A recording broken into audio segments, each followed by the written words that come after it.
Hey guys, welcome back to my YouTube channel. तो guys, आज मैं आप लोगों को इस वीडियो में बताऊंगी कि अगर आपकी कैट्स है जो नए बच्चे दिए पहली बार है या दूसरी बार है, अगर आपकी कैट ने किटन डिलीवर किए हैं तो उसके लिए ही जैसे बच्चे मिल्क फीडिंग करते हैं तो मिल्क फीडिंग में बहुत प्रॉब्लम होती है, क्योंकि कैट्स की जो स्टार्टिंग में आप लोग ध्यान नहीं दे पाते हो तो कैट्स के निप्पल में स्वेलिंग आ जाती है और स्वेलिंग की वजह से मिल्क जो है जम जाता है।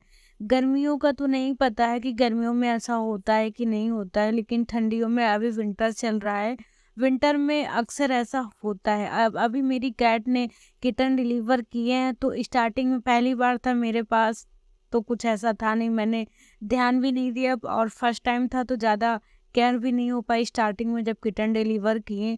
और उसके बाद जब मैंने 2-4 दिन हो गए, कुछ दिन हो गए, उसके बाद मैंने किटन का फीडिंग कराने के लिए ट्राई की तो किटी बहुत मेरी जो कैट है बहुत पेनफुल में थी, बहुत रो रही थी और दर्द की वजह से उसको फीवर हो गया था, तो मैं बहुत ज़्यादा परेशान हो गई थी। मैं इस वीडियो में ऐसी कुछ चीज़ें बताऊंगी जिससे आप घर पे ही कैट्स की केयर कर सकते हैं और फीवर से बचा सकते, दर्द से बचा सकते, जिससे आपकी कैट जो है ना दर्द होगा उसको और ना उसको फीवर होगा। फीवर में अगर किटन छोटे हैं तो अगर कैट को फीवर हो जाता है तो बहुत प्रॉब्लम हो जाएगी आपको। मदर फीडिंग नहीं करा पाएंगे, अगर मदर फीडिंग नहीं हो पाएगी तो कैट जो किटन है वो दुबले हो जाएंगे और फिर आपको मिल्क लेकर पिलाना पड़ेगा।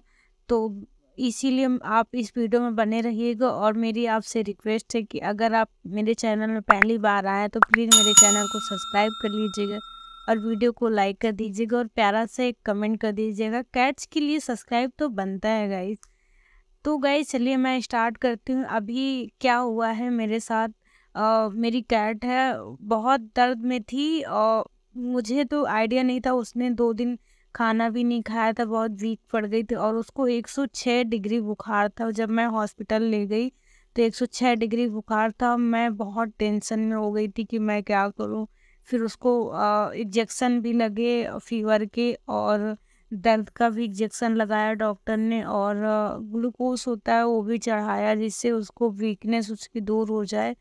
तो आज मैं इस वीडियो में यही बताऊंगी कि अगर आपकी कैट के निप्पल्स है, जो निप्पल्स में स्वेलिंग है या गांठ पड़ गई है, वो मिल्क जम गया है, तो उसका आप क्या इलाज कर सकते हैं, पहले से ही आप कैसे केयर करें जिससे आपकी कैट को फीवर ना हो। और मैं ये भी बताना चाहूँगी कि ऐसा क्यों होता है। जैसे छोटे छोटे किटन्स हैं, उनके नेल्स आप तो जानते ही होंगे, छोटे छोटे किटन्स के नेल्स तो हम काट नहीं सकते और फिर जब वो मदर फीडिंग करते हैं तो वो अपने वो हाथ चलाते रहते हैं, तो जो उनके नेल्स हैं तो नेल्स उनको चुभते हैं, निप्पल्स में चुभते हैं, तो थोड़े थोड़े कहीं कहीं स्क्रैच पड़ जाते हैं। जब स्क्रैच पड़ जाते हैं तो वही धीरे धीरे इन्फेक्शन में डाइवर्ट हो जाता है और फिर वही जब इन्फेक्शन हो जाता है और फीडिंग के टाइम मिल्क जो है निकलता नहीं तो वही धीरे धीरे जमना शुरू हो जाता है, तो फिर वो प्रॉब्लम देने लगता है बाद में। तो आपको यही सब चीज़ों से बचाना है और हो सकता है जैसे किसी के किटन ज़्यादा हैं, 5 हैं, 6 हैं, तो बहुत ज़्यादा के 1-2 हैं तो चल जाता है, आराम से फीडिंग कर लेते हैं। अगर ज़्यादा किटन है तो फीडिंग लड़ाई झगड़े से होता है तो स्क्रैच लग ही जाता है उन लोगों को नेल्स का। अभी जैसे कि मेरे 5 किटन है तो आपस में बहुत फाइट करते हैं, तो मैं एक एक करके 2-2 करके फीडिंग कराती। स्टार्टिंग में तो मैं ऐसे ही करा रही थी, लेकिन कुछ दिन में मैंने सोचा सबको एक साथ दूँ तो सब लड़ाई करने लगे। तो अभी मेरी कैट जब फीवर आ गया था तो मैं मदर फीडिंग नहीं करा रही थी, क्योंकि ये लोग मिल्क भी पी रहे थे, क्योंकि स्वेलिंग थी और मिल्क जम गया था। दूध सभी उस निप्पल में ऐसा नहीं था, सिर्फ एक निप्पल में ऐसा था जिसमें हल्का सा उसने किटन है जो काट दिए थे, तो वो दर्द हो रहा था और मिल्क जम गया था, तो उसका मैंने खुद इलाज किया है और मैं ऐसा इलाज बताऊंगी जिससे आपकी कैट रिलीफ फील करे और उसको अच्छा लगे और जल्दी जल्दी से जल्दी रिकवर हो, उसको फीवर ना हो, दर्द ना हो। इसीलिए आप वीडियो में बने रहिएगा गाइस। और गाइस मैं फिर से रिक्वेस्ट कर रही हूँ कि कैट के लिए सब्सक्राइब तो बनता है गाइस। जब मैं फीडिंग नहीं करा रही थी, मदर फीडिंग नहीं होने दे रही थी, क्योंकि उधर दवा भी चढ़ रही थी और इसको प्रॉब्लम भी हो रही थी और दवा होता है जैसे। और आपसे मेरी रिक्वेस्ट है कि अगर आपकी कैट को फीवर हो गया, आप दिखा रहे हो डॉक्टर को, तो मदर फीडिंग मत कराइएगा, क्योंकि जो दवा कैट को चढ़ेगी वो फिर आके मदर फीडिंग आप कराएंगे तो जो किटन्स मिल्क अपने अंदर लेंगे तो दवा भी उन्हीं के अंदर चली जाएगी। बाद में फिर प्रॉब्लम होगी जब उन्हीं किटन को बड़े हो जाएंगे, उनको फीवर हुआ, कुछ हुआ, दवा चढ़ेगी तो उनको कोई असर नहीं करेगा। इसलिए आप मदर फीडिंग ना कराएं। आप बाहर से एक मिल्क रिप्लेसर ले सकते हैं जिससे आप किटन को पिला सकते हैं। मैंने तो रॉयल कैनन का मिल्क रिप्लेसर लिया है, मैं उन्हीं को सभी को पिलाती हूँ। और मैंने रॉयल कैनन इसलिए लिया है क्योंकि डॉक्टर ने सजेस्ट किया था, क्योंकि मेरे किटन्स बहुत छोटे थे तो उनको हेल्दी चाहिए था और ताकत चाहिए था, तो इसलिए मैंने रॉयल कैनन का लिया। उसमें मैंने रॉयल कैनन मिल्क रिप्लेसर के साथ मैं मल्टीविटामिन भी, जो जी-फिट का डॉक्टर ने दिया था, मल्टीविटामिन का भी मैं उस पे थोड़ा सा मिला देती हूँ ताकि उनको हेल्दी महसूस हो और वो कमज़ोर ना हो। इसीलिए आप ऐसा कर सकते हैं। और अगर दर्द से और फीवर से बचाना चाहते हैं तो आप क्या करिएगा, पहली बात तो आप चेक करते रहिएगा कैट्स के निप्पल, तो कहीं मिल्क तो नहीं जम गया है। आप क्योंकि ज़्यादा देर हो जाएगी तो बहुत प्रॉब्लम हो सकती है, तो आपको पहले ही ध्यान देना पड़ेगा।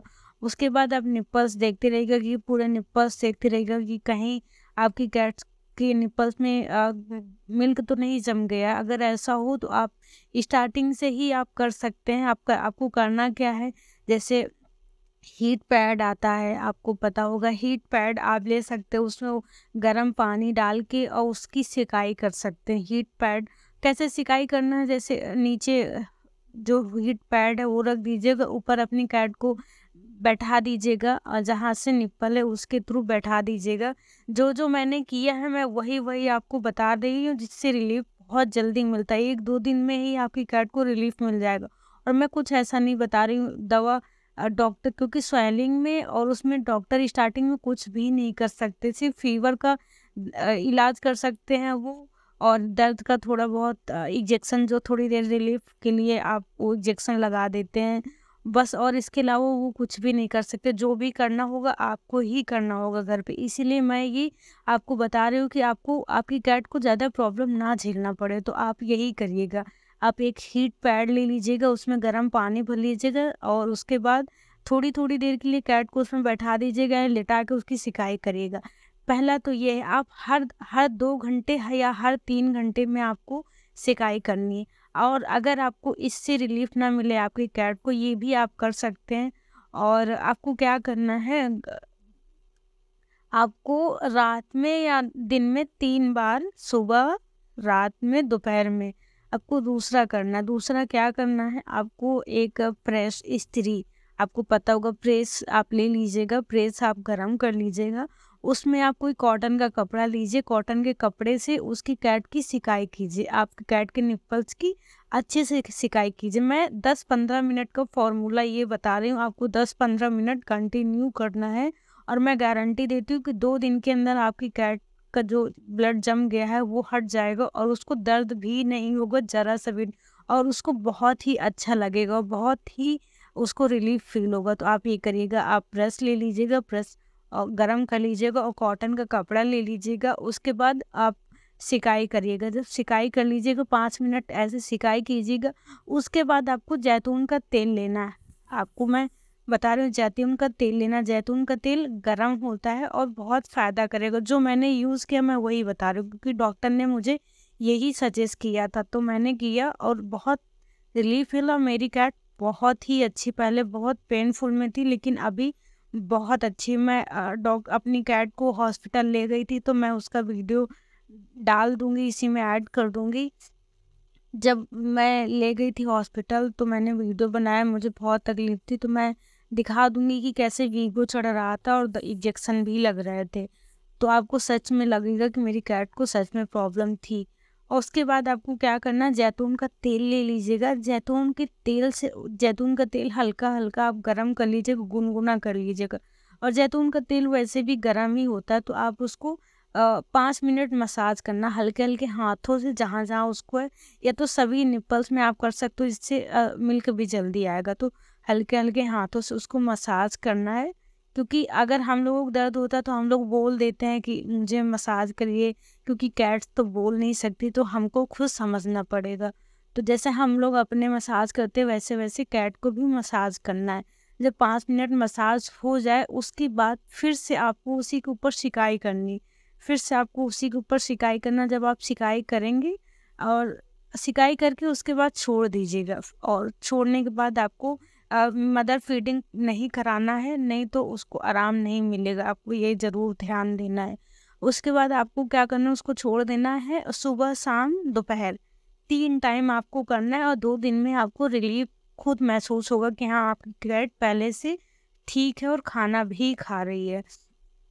और उसको इस टाइम बहुत केयरिंग की ज़रूरत होती है, क्योंकि कैट की तबीयत ख़राब रहती है, उसके निप्पल में स्वेलिंग रहती है, तो आपको बहुत केयर करना पड़ेगा। और दूसरी चीज़ ये, जैसे ठंड है तो ठंड में आप अपनी कैट को नीचे फर्श में बिल्कुल भी ना बैठने दें, क्योंकि मेरी कैट को यही प्रॉब्लम हुई थी, बार बार वो नीचे जाके बैठ रही थी।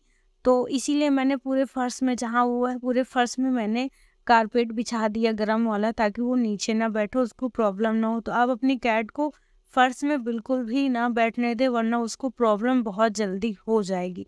और माशाल्लाह मेरे 5 किटन है, और 5 सारे अच्छे हैं, हेल्दी भी हैं, और मेरी कैट भी है। इसीलिए मैं यूट्यूब पे वीडियो नहीं डाल रही थी, क्योंकि मेरी कैट की तबीयत ख़राब थी। तो वीडियो से ज़्यादा मेरी कैट की केयर बहुत ज़रूरी थी, इसलिए मैं उस पर ज़्यादा फोकस कर रही थी। और मैं घर पे अकेली थी, तो मुझे ज़्यादा उसको ऊपर इन्वॉल्व होना चाहिए था, इसलिए मैं उसकी केयर कर रही थी, तो मैं वीडियो नहीं डाल पा रही थी। और अभी मेरी कैट भी और किटन्स भी सारे हेल्दी हैं, सब अच्छा है। और आप लोगों की दुआ से सारे किटन्स और कैट हेल्दी हैं। तो thank you so much subscriber, और प्लीज़ मुझे सपोर्ट करिएगा, और मैं आगे भी और अच्छी अच्छी वीडियो आप लोगों के लिए लाऊंगी। तो प्लीज़ चैनल को सब्सक्राइब कर लीजिएगा, बेल आइकन को भी प्रेस कर दीजिएगा। फिर मिलती हूँ नेक्स्ट वीडियो में, तब तक के लिए bye bye guys, take care.